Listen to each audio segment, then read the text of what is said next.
Jewish people run the banks. Not necessarily. I mean, in today's world, it's not like it used to be from a couple hundred years ago or even 100 years ago when, you had major banks being private. At the time of Lehman Brothers founding, Goldman Sachs, Rothschild, we're talking about 100, 200 years ago, 400 years ago, the biggest banks were owned by the Jews.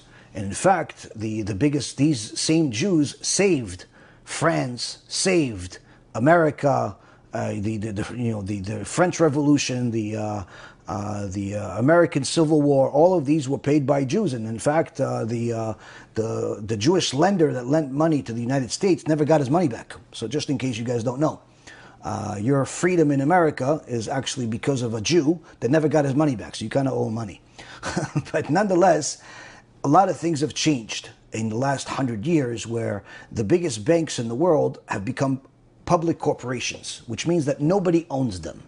You have Chase, you have Bank of America, Goldman Sachs, all types of major banks.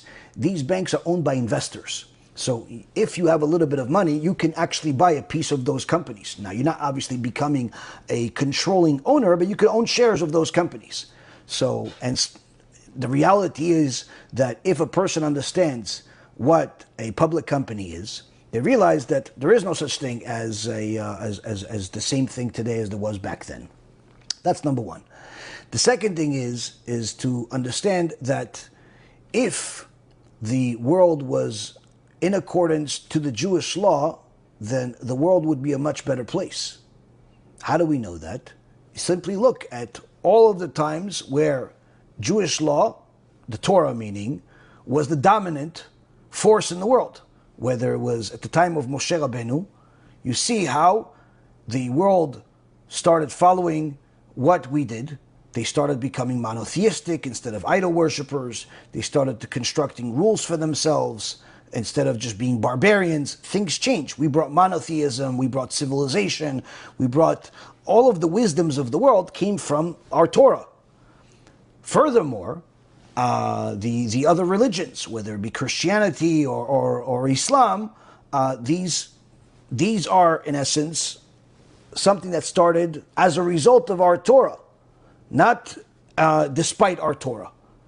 If it wasn't for the Torah that we got at Mount Sinai, there would be no Christianity or New Testament or anything. There would be no Islam or anything. So that's another thing. In fact, it's not only that the Christian false god, Yoshke, was a Jew, that everybody knows, but the original teachers of Muhammad, the original teacher of Muhammad was a Jew. So it's it's ridiculous how little people know about the benefits they get from the Jewish people. Last but not least, if you look at the laws of the Torah, and you compare them to the laws of any land, the business laws, the civil laws, any part of the laws, and you compare them apples for apples, you will always arrive at the conclusion that the Torah law is superior and more beneficial for people. Whether it's the way we treat women and how much we respect them and honor them, or how we treat business laws, or how we treat any other nations and so on.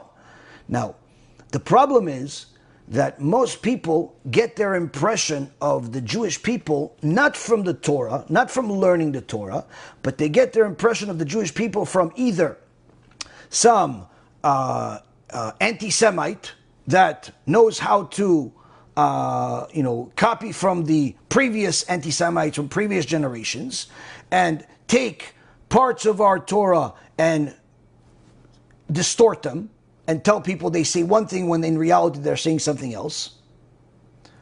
Or people learn their impression from the Jewish world from bad actors.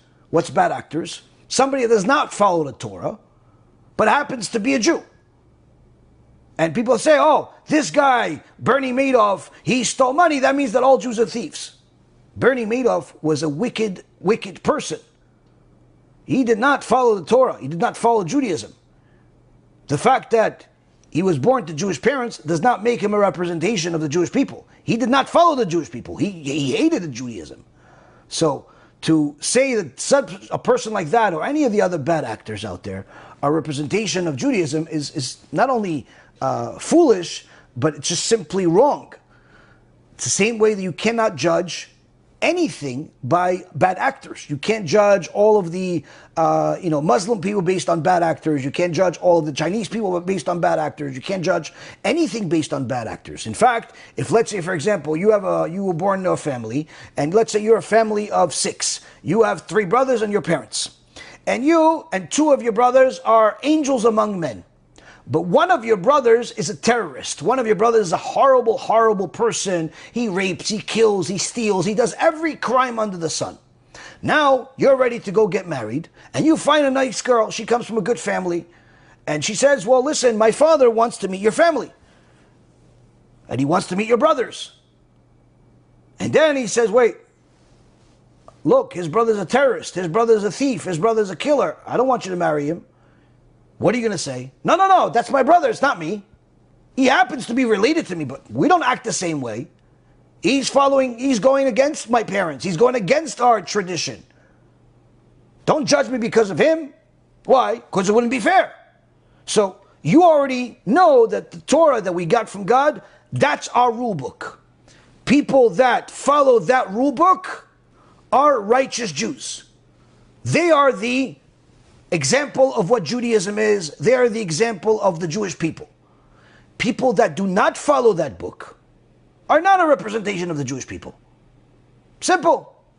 And if you judge us based on the people that go against the Torah, not only are you mistaken, but you don't realize that we also suffer from those people.